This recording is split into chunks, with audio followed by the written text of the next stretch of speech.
आज की कहानी थोड़ी अलग है। ये एक ऐसी कहानी है जो शायद रात में ठीक से सोने न दे। इसका नाम है वो अलमारी जो सांस लेती है।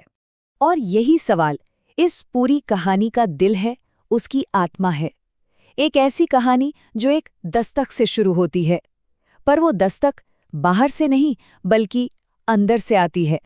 तो कहानी का पहला हिस्सा अंधेरे में सांसें, और जैसा कहते हैं इसकी शुरुआत हुई बस एक आवाज से। इस कहानी का जो मेन कैरेक्टर है उसका नाम है अर्जुन, कोई 10 साल का बच्चा।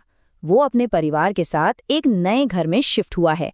घर बड़ा था, शांत था, लेकिन अर्जुन को उस घर की खामोशी कुछ अजीब लगती थी, जैसे कुछ गलत हो।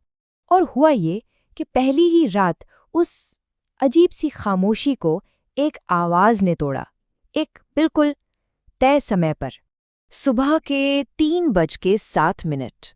रात का वो पहर जब दुनिया सो रही होती है, और बस यहीं से उस खौफनाक सिलसिले की शुरुआत हुई। सबसे पहले उसे धीमी धीमी भारी सांसों की आवाज आई, जैसे कोई हाँप रहा हो बहुत मुश्किल से। और फिर उसकी अलमारी के अंदर से 3 धीमी दस्तकें, खट खट खट। उस रात तो उसने सोचा कि शायद कोई वहम होगा और नजरअंदाज कर दिया।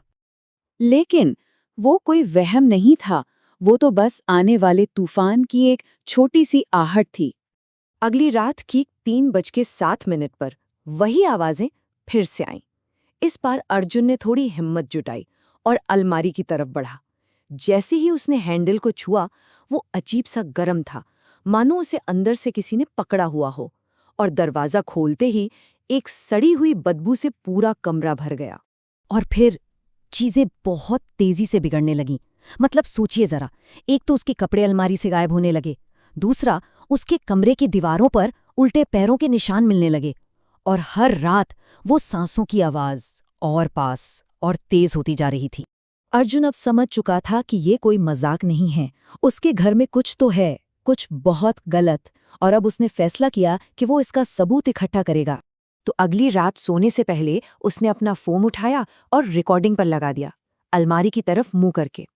और ठीक 3:07 पर वो आवाजें तो आईं, पर इस बार रिकॉर्डिंग में कुछ और भी कैद हो गया। एक डरावनी फुसफुसाहट, एक ऐसी आवाज जो कानों में नहीं बल्कि सीधे दिमाग में गूंज रही थी। वो कह रही थी, तुमने इसे खोला, अब मैं तुम्हें देख सकता हूं। ये शब्द एक चेतावनी थे कि दरवाजा खोलकर अर्जुन ने कोई बहुत बड़ी गलती कर दी है। अगली सुबह जब उसने कांपते हाथों से वो रिकॉर्डिंग प्ले की, तो जो उसने वीडियो में देखा उससे उसकी रूह कांप गई। वीडियो में साफ दिख रहा था, ठीक 3:07 पर अलमारी का दरवाजा धीरे धीरे अपने आप खुला, और फिर उस अंधेरे के अंदर से कुछ और भी ज्यादा काला, एक साया, एक परछाई बाहर निकली। और फिर जो हुआ वो सबसे डरावना था। वो साया किसी जानवर की तरह छत से चिपक कर रेंगते हुए सो रहे अर्जुन की तरफ धीरे धीरे बढ़ रहा था। बस इसके बाद जो हुआ वो उस घर में आखिरी रात थी, वो रात जब सब कुछ खत्म हो गया। उस रात अर्जुन सोया नहीं, सो ही नहीं सकता था। वो बस अपने बिस्तर पर बैठा था और एकटक अलमारी को घूर रहा था। उसे पता था वो चीज आएगी। और फिर घड़ी में वही वक्त हुआ, 3:07। और ठीक उसी पल वो सांस लेने की आवाज फिर शुरू हो गई। पर इस बार कुछ अजीब था। अर्जुन को एहसास हुआ कि आवाज अलमारी से नहीं आ रही, तो फिर कहां से? वो आवाज ठीक उसके पीछे से आ रही थी। उसने अपनी गर्दन पर एक ठंडी सांस महसूस की।